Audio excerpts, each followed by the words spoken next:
The sun was beating down on the Navy training base as a group of young SEAL recruits stood in formation, sweat dripping down their faces.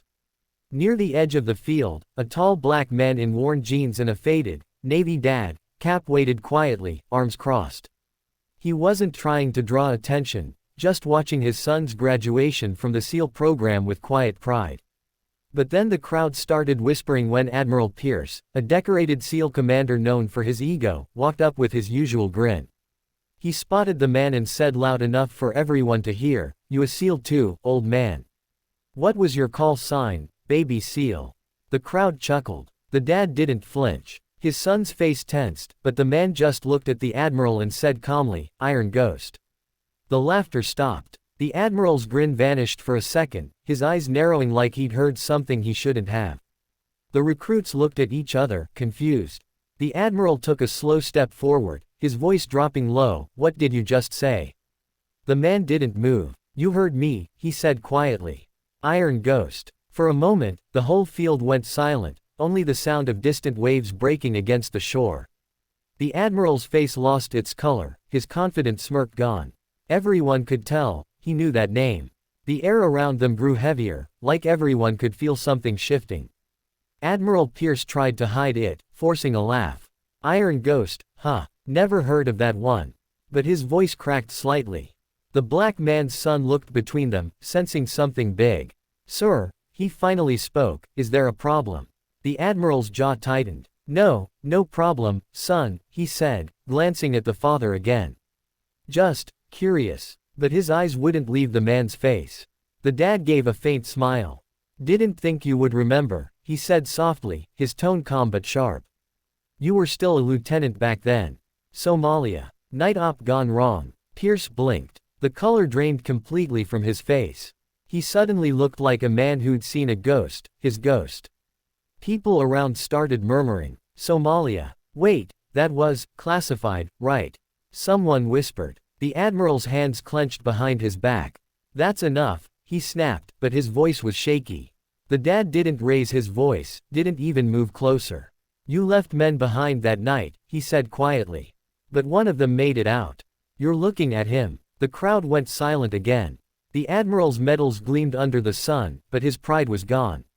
The man's son looked at him, stunned, realizing this wasn't just a proud parent moment anymore.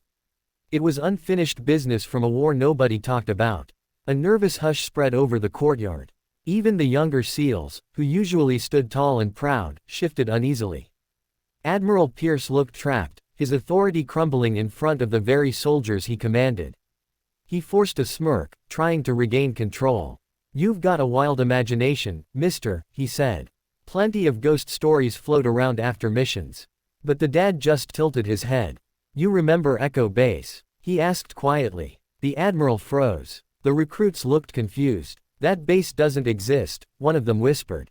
The dad nodded slowly. "Exactly. It didn't exist on paper, but you were there. You ordered the retreat before the last team was out." Pierce's mouth went dry. His memory flashed, gunfire, the smoke, the comms cutting off. He had given the order, thinking everyone left behind was gone. But Iron Ghost had survived. "That's impossible," he muttered under his breath. The dad stepped forward now, his calm still intact. "You covered your tracks, sir. Got your medal, your promotion. Meanwhile, I spent 2 weeks in enemy territory dragging 2 wounded men out." The Admiral's jaw trembled. The silence around them grew sharp, every soldier watching, realizing their hero might not be who they thought he was. The dad's son stared at his father, eyes wide. "Dad, you were Iron Ghost?" he asked softly. His father nodded once. "And he knew it all along." The Admiral looked away, guilt flickering in his eyes, then snapped at the nearby officer, "Dismiss this man immediately." But before anyone moved, a voice behind the crowd called out, "You might want to think twice about that, Admiral." Every head turned. 3 men in dark suits and sunglasses were walking toward them, badges flashing in the sunlight. The entire crowd shifted back as the 3 men approached, calm, deliberate, radiating quiet authority. One of them, older with a silver earpiece, stopped right beside the Admiral and spoke in a low, firm voice. "Admiral Pierce, you're needed for questioning." The Admiral frowned, trying to sound in control. "Questioning? By who?" The man flipped open a leather case. The gold seal of the Naval Criminal Investigative Service gleamed.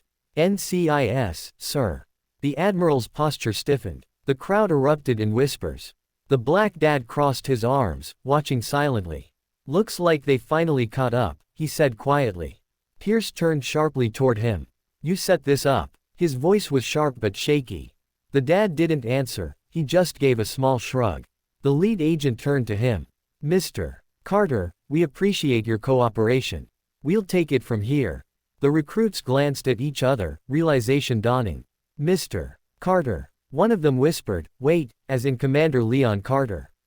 Another recruit muttered, no way, that's a legend's name. Iron Ghost Carter. The guy who rescued an entire recon team alone. The admiral's breathing grew shallow. You were declared Kia, he stammered. I signed that report myself. Carter nodded slowly. Yeah, I know. You needed me dead. Made your record look cleaner. For the first time, the admiral's composure shattered. His voice cracked. You don't understand, there were orders, red tape. Carter interrupted, his tone calm but cutting. You don't leave brothers behind, Admiral. Not for a promotion. The NCIS agent stepped closer, one gently taking Pierce's arm. Sir, you'll need to come with us. The Admiral tried to pull away, but no one moved to help him, not his officers, not the recruits. Carter turned slightly, facing his son, whose eyes were filled with pride and disbelief. Now you know why I never talked about my missions, he said softly. Some stories aren't meant to be told, until the truth walks right back into the light. The Admiral's voice shook as the agents guided him away.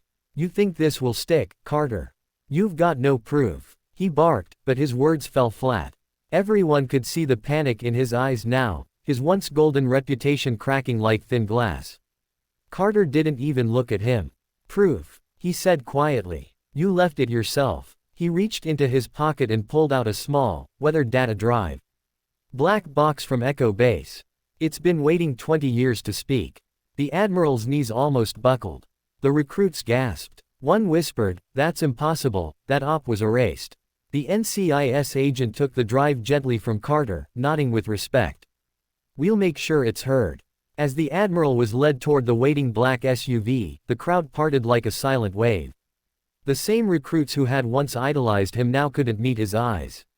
His medals clinked faintly, sounding more like chains than honor. Carter's son stepped closer to his father, eyes still locked on the scene. All this time, you carried that secret?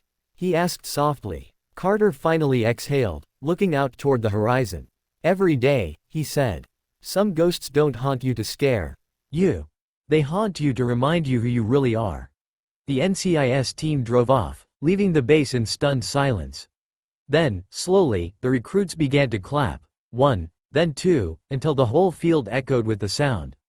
Carter didn't smile, but his eyes softened as he looked at his son.